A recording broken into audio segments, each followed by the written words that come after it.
मुख्यमंत्री माझी लाडकी बहीण योजनेचा ई-के.वाय.सी करण्यासाठीची स्टेप बाय स्टेप इन्स्ट्रक्शन देणारा व्हिडिओ मी तुमच्यासाठी घेऊन आलेला आहे. मुख्यमंत्री माझी लाडकी बहीण योजनेची ई-के.वाय.सी करण्यासाठी 20 सप्टेंबर 2025 पासून ते पुढील 2 महिन्यामध्ये ई-के.वाय.सी करण्यासाठी तुम्हाला वेबसाईट जी आहे तर ती ओपन असणार आहे. तर ई-के.वाय.सी करण्यासाठी तुम्हाला ऑफिशियल वेबसाईट जी आहे त्याला व्हिजिट करायचं आहे. ऑफिशियल वेबसाईटला व्हिजिट केल्याच्यानंतर तुम्ही ऑफिशियल पेजवर एंटर व्हाल.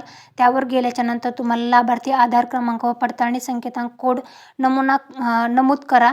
तसेच आधार प्रणालीसाठी म्हणजे तिथं वर्षातून OTP बटनावर क्लिक करायचं आहे. त्यानंतर ई-के.वाय.सी आधी पूर्ण केली आहे का किंवा नाही ते तपासले जाईल. त्यानंतर केलेली असेल तर तुम्हाला तिथं दिसेल केलेली आहे, नसेल केलेली तर तुम्हाला ई-के.वाय.सी आधीच पूर्ण झाली आहे असा संदेश प्राप्त होईल. किंवा मग आधार क्रमांक लाभार्थ्याचा मंजूर यादीत आहे की नाही तपासला जाईल. त्यानंतर पुढची जी प्रोसेस असेल तर ती तुम्हाला तिथं दिसेल. तर तुम्हाला तुमचा स्वतःचा आधार क्रमांक टाकायचा आहे, तिथं कॅप्चा दिसेल तो टाकायचा आहे आणि तुम्हाला होय ऑप्शनवर क्लिक करायचं आहे. त्याच्यानंतर समोरचं इंटरफेस ओपन होईल.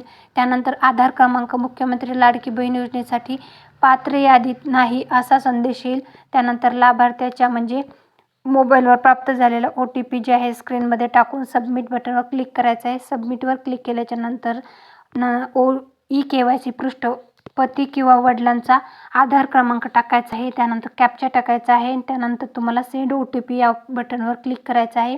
त्यानंतर पती किंवा वडिलांचा आधार नंबर किंवा मोबाईल नंबर टाकून तुम्हाला मोबाईल नंबर प्राप्त झालेला म्हणजे मोबाईल नंबरवर प्राप्त झालेला OTP टाकायचा आहे. त्यानंतर सबमिट बटनावर क्लिक करायचं आहे आणि त्यानंतर पुढची जी प्रोसेस असणार आहे तर ती तुम्हाला पुढे उपलब्ध होईल. तर यानंतर लाभार्थीला जात प्रवर्ग पर्याय जो आहे तर तो निवडायचा आहे.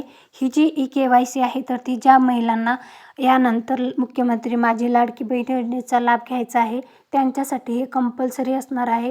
कारण की सरकारने याच्यामध्ये जे आहे तर ते सर्व महिलांना हे ई-के.वाय.सी करणे बंधनकारक करून दिलेलं आहे.